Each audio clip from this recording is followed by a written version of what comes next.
Welcome back, everybody, to Aggregate Latte. Not to be confused with Bush Latte, but relatively inspired by it.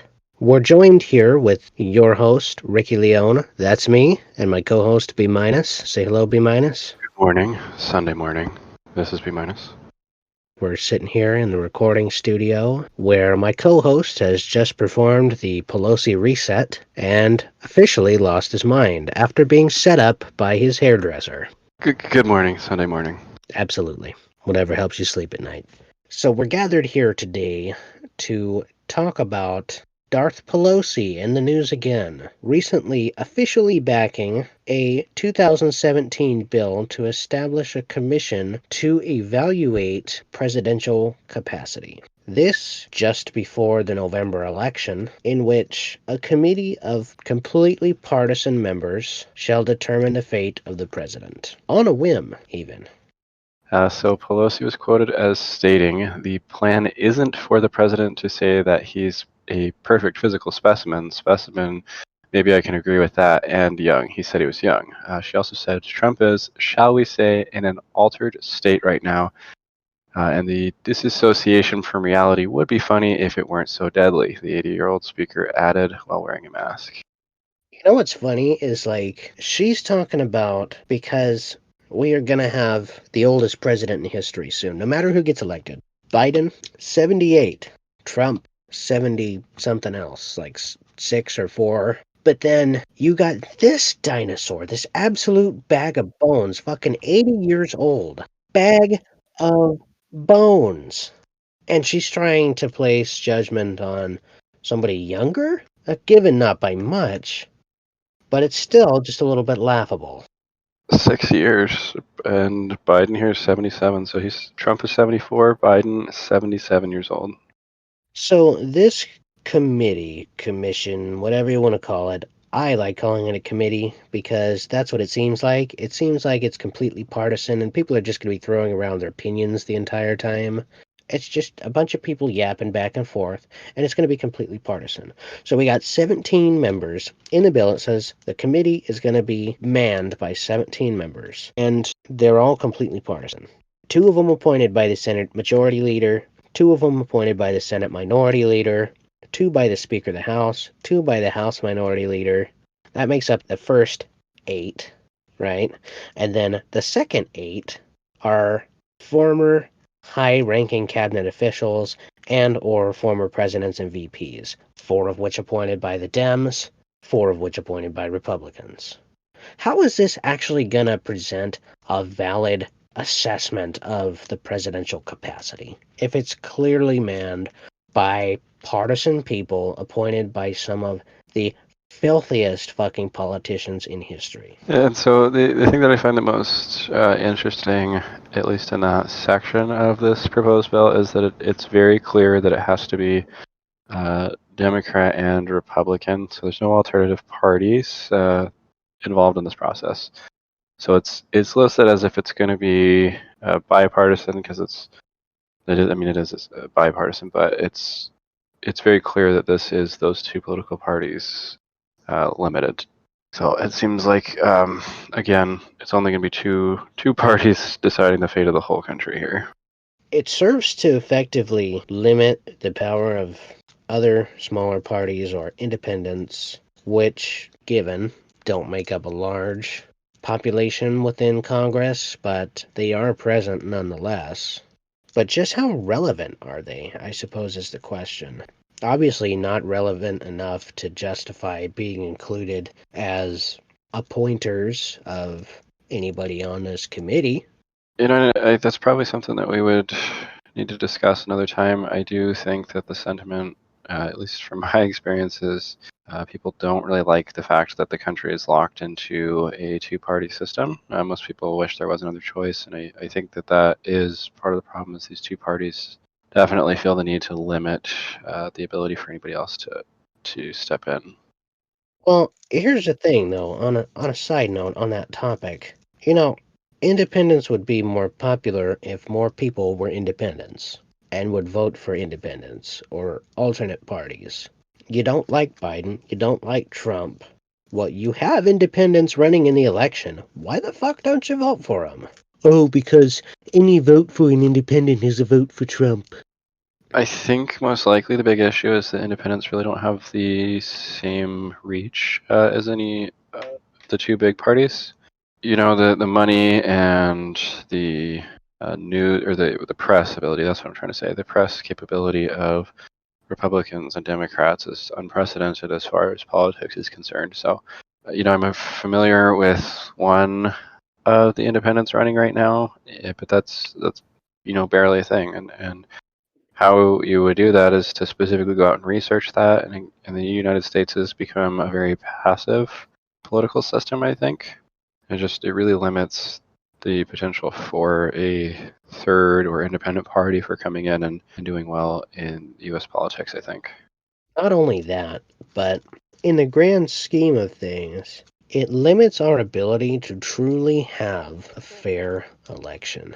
I mean, it's true. How can you have a fair election when you got two dudes duking it out on stage, and then you got the guy over in the corner being like, "Hey, maybe if we did something that actually sounds smart." It's like the Bethesda meme all over again. It's literally like the freaking Bethesda meme where they're all sitting in the office having these terrible ideas, and this one guy raises his finger and he's like, "Hey, I have a good idea," and they fucking throw him out the window. That's exactly what it sounds like. I think the questions are specifically biased. Like if we went back and looked at the first debate, the presidential debate itself, it seemed very much so like the questions were biased against Trump. So whether or not I'm a supporter of him, it seems like the host was not a supporter of him. And the way that he grilled Trump seemed pretty aggressive, and Biden was really passive. So the system, like the media system, is what people follow. And when the media system targets one, then you know votes tend to swing that way as well. I noticed the same thing in the vice presidential debate too. And people were commenting this too. The moderator was just railing on Pence every time he would try to interject even just a little bit. Like Harris would jump all over him, the moderator would jump all over him, and yet Harris could make her little snide remarks without anything. No comment. They were very snide. And those faces, oh my god, those faces. Those faces that Kamala Harris was making during the debate have literally become a meme. So I guess back on topic, Pelosi mentioned specifically that this is not targeted at Trump, but her comments were targeted about COVID-19. She's mentioning Trump's contraction of COVID-19 and using that in some way to state that he's not fit to be the president or that he should be handing out those reins, which really doesn't make a lot of sense. This whole thing that she's backing right now, it's very targeted whether she says it or not. It's right around the COVID-19 for the White House. It's right around the election. It's the comments she's making. It's biased against Trump. And then, you know, like the theories that you were mentioning also, if this isn't in regards to Trump, it seems like it could be very much so to remove Biden so that Harris would be the first female president. No matter how you look at it, it doesn't really make a lot of sense. And when we read through the 25th Amendment, Section 4 specifically, it seems like there's already provisions in place that allow this whole bill to occur. So why we need to create a bill to enact an amendment doesn't really make a lot of sense. It just seems like a very big political statement that Pelosi thinks that Trump is unfit. I mean, like that's something I think that she could definitely try to play, though, is if, especially as speaker, she pushes this right in the November timeframe, and they try to get the president removed from office because he's unfit. I mean, obviously, yeah, Pence is just going to veto that, but I mean, it seems like no matter how they go about it, Pelosi's going to try to find a way to remove the president, whether it's through impeachment, which doesn't really remove the president, but the process may, or through some really sketchy, fishy means like this. And then I wonder if they could do the same thing against the VP. This mentions the president, but can you imagine if they try something like that on the VP? That's crazy. That'll be the bill number 2. They'll say that the fly on his head is a clear health issue. He didn't know there was a fly on his head, and there's something wrong with him. Can you imagine that shit? Okay, so A through D of subsection A1 shall be a physician of the 2 members appointed by each individual under such paragraphs. 1 shall be a physician with a specialty in psychiatry. The chair shall be a physician or an individual who meets the requirements of subsection A1E3. or both. This term, physician, means a doctor of medicine licensed to practice medicine, surgery, or osteopathy in a state. Okay, so there is a requirement for at least a couple people to be physicians. Yeah. But here's an interesting thing. They don't specify that one of them has to be psychiatric. They do. Do they? Yeah, so each member appointed to the commission under subparagraphs A through D of subsection A1 shall be a physician. Of the 2 members appointed by each individual under such paragraphs, one shall be a physician with a specialty in psychiatry. So they are requiring a psych doc. So down to, where was this? Section 4. It says that they will evaluate on physical illness or disability, mental illness or deficiency, alcohol or drug use, any other condition or contingency rendering the president unable to execute the powers and duties of the office of the president. Any other condition or contingencies. So it seems primarily the first 3 things are targeting a health-related problem. Alcohol dependency or drug dependency is now classified as a psychiatry issue. But then we go to any other condition or contingency. And that one seems pretty relative there. It doesn't seem like there's any limit to what they could decide would be a factor for them to declare it. So I mean, with Pelosi's history, with the impeachment stuff, all she has to say is, well, we don't think he's very honest, so that doesn't seem like he's fit. I don't think Pelosi would be part of this. Obviously, it'd probably be some sort of Democrat powerhouses that they would put in this position, but it seems pretty open to what's deemed an issue. Well, the good news is there is one hero lying in the shadows who can prevent this. The vice president is in a position to overrule the judgment of the commission. If he disagrees with it, then the president shall remain in power. Because, on a second note, the vice president has to agree that the president is unfit in order for him to be relieved of his duties. Even with the committee, the 25th Amendment still stands, and if the vice president doesn't agree, you guys have no case. And the other thing, I guess, to add to that is what still is a bit strange with this whole thing is the 25th Amendment. This is a bill based off of the 25th Amendment, but the 25th Amendment states that the president can decide if he is fit or unfit. So I don't know how that would work. Would this bill be capable of overriding an amendment? Because I don't know of any legislature that is powerful enough to override an amendment. Is that correct? It doesn't specify the actual implementation of this commission. It simply states that it shall exist, and it shall be composed of people who know what the job is like, what it entails, and those who are knowledgeable of medical conditions and psychiatric conditions.